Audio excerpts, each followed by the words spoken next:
নির্বাচনটি আপনি করলেন, এই বয়সে একটা বড় নির্বাচনের অভিজ্ঞতা আপনার হলো। আপনি ছাত্র অধিকার পরিষদে কাজ করেন, আপনি ছাত্র দলের সঙ্গে থেকে একটা প্যানেল থেকে নির্বাচন করেছেন, জিততে জিততে গিয়ে আপনি হেরে গেছেন এবং হারার পরে এটিকে আপনি আলিঙ্গন করেছেন, ক্যাম্পাসের জন্যই উৎসর্গ করেছেন। সব মিলিয়ে আসলে আপনার উপলব্ধিটা কি, যে না আপনি এর পরে আসলে কি ভাবছেন? দেখেন, আসলে নির্বাচন একটা ব্যতিক্রমী একটা অভিজ্ঞতা। আসলে এখানে নির্বাচনকালীন সময়ে অনেকের সাথে অনেক অনেক মতের মানুষের সাথে কথা হয়েছে, অনেকের অনেক মন্তব্য ছিল। খুব কাছের মানুষও অনেক সময় দেখা যাচ্ছে খুব বিরূপ মন্তব্য করেছে, আবার খুব দূরের মানুষও খুব কাছে টেনে নিয়েছে। তবে এন্ড অফ দ্য এই নির্বাচন আমার কাছে যেটা মনে হচ্ছে যে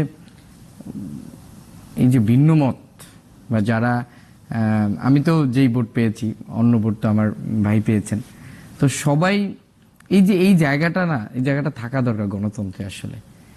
এবং আমি আমার ব্যক্তিগত জায়গা থেকে আমি যারা আমাকে ভোট দেয়নি, আমার কাছে মনে হয়েছে যে, আমার কাছে এখনো আমার মনে হচ্ছে যে আমি আসলে এই জায়গাটায় তাদের কাছে যদি আরেকটু যেতে পারতাম বা তাদের কাছে যদি আমি আরেকটু তাদের মনটা আরেকটু জয় করতে পারতাম, তাহলে হয়তো আমি একটু আগে যেতাম।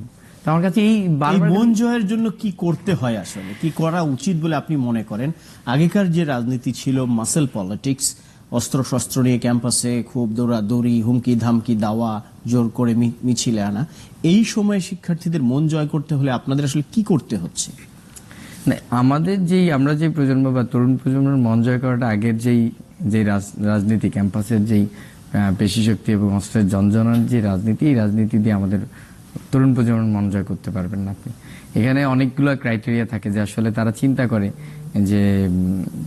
যে প্রার্থী হয়েছে তার আসলে কথাবার্তার ধরন কেমন, তার মানুষের সাথে কেমন ব্যবহার করে, সে মানুষের বিপদে আপদে কেমন এগিয়ে আসে, সে গতানুগতিক চিন্তা করে কিনা, আগের মতো আগের মানুষের যে রাজনীতিটা ছিল সেই চিন্তা করেনি কিনা, সে ক্যাম্পাস নিয়ে কেমন ভাবে।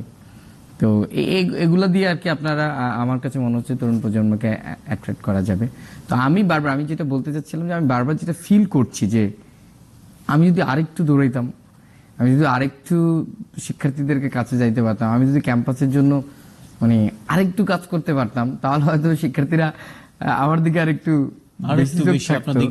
হ্যাঁ, রিয়াজুল ভাই অবশ্য ভালো মানুষ, তার দিকে যোগ থাকাটাই স্বাভাবিক। কেউ হারবে কেউ